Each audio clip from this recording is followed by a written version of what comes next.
प्रधानमंत्री नरेंद्र मोदी ने video conferencing के जरिए प्रधानमंत्री किसान सम्मान निधि योजना की नवी किस्त आज जारी कर दी। इसके तहत 19,500 करोड़ रुपए से ज्यादा की धनराशि सीधे 9.75 करोड़ से अधिक लाभार्थी किसानों के खाते में ट्रांसफर की गई। राशि जारी करने के बाद प्रधानमंत्री ने इस योजना के लाभार्थियों से बातचीत की। इस दौरान देशवासियों को संबोधित करते हुए पीएम मोदी ने कहा है कि आज भारत कृषि निर्यात के मामले में पहली बार दुनिया के टॉप 10 देशों में पहुंचा है।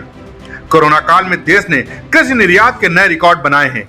आज जब भारत की पहचान एक बड़े कृषि निर्यातक देश की बन रही है। टिहरी के मशरूम उत्पादक सुशांत उनियाल से की बात। प्रधानमंत्री ने विभिन्न राज्यों के लाभार्थी किसानों से बात की और उनके द्वारा किए जा रहे प्रयासों की जानकारी ली।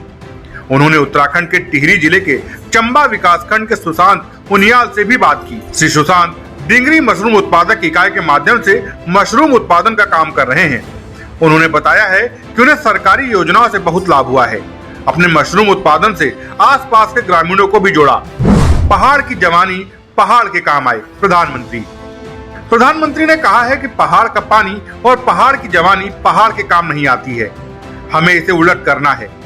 सुशांत उनियाल जैसे युवाओं को देखकर लग रहा है कि अब पहाड़ की जवानी फिर पहाड़ के काम आ रही है।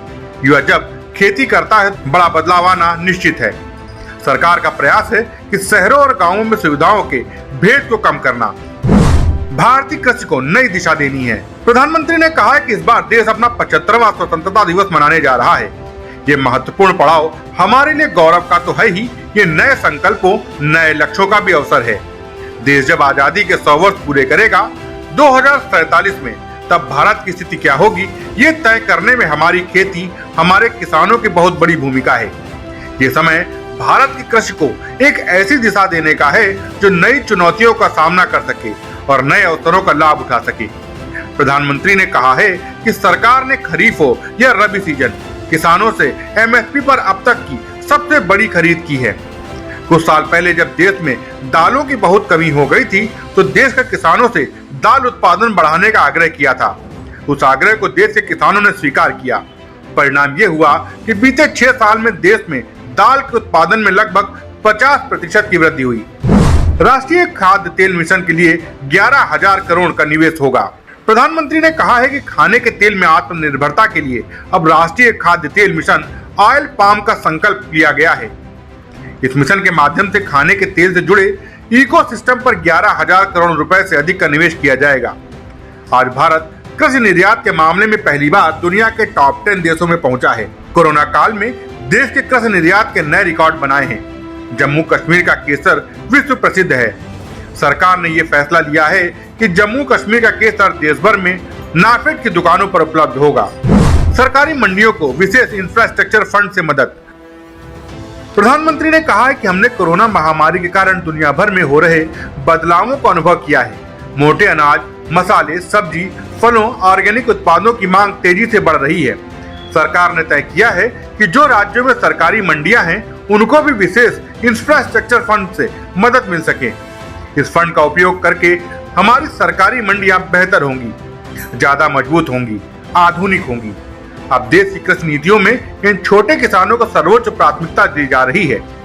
इंफ्रास्ट्रक्चर फंड हो या 10,000 किसान उत्पादक संघों का निर्माण, कोशिश यही है कि छोटे किसानों की ताकत को बढ़ाया जाए, छोटे किसानों के बाजारों तक पहुंच भी अधिक हो और बाजारों में मोलभाव करने की उनकी क्षमता भी अधिक हो। वीडियो कॉन्फ्रेंसिंग में केंद्रीय मंत्री नरेंद्र सिंह तोमर, उत्तराखंड के मुख्यमंत्री पुष्कर सिंह धामी, राज्य के कृषि मंत्री सुबोध उनियाल सहित विभिन्न राज्यों के मुख्यमंत्री मौजूद रहे।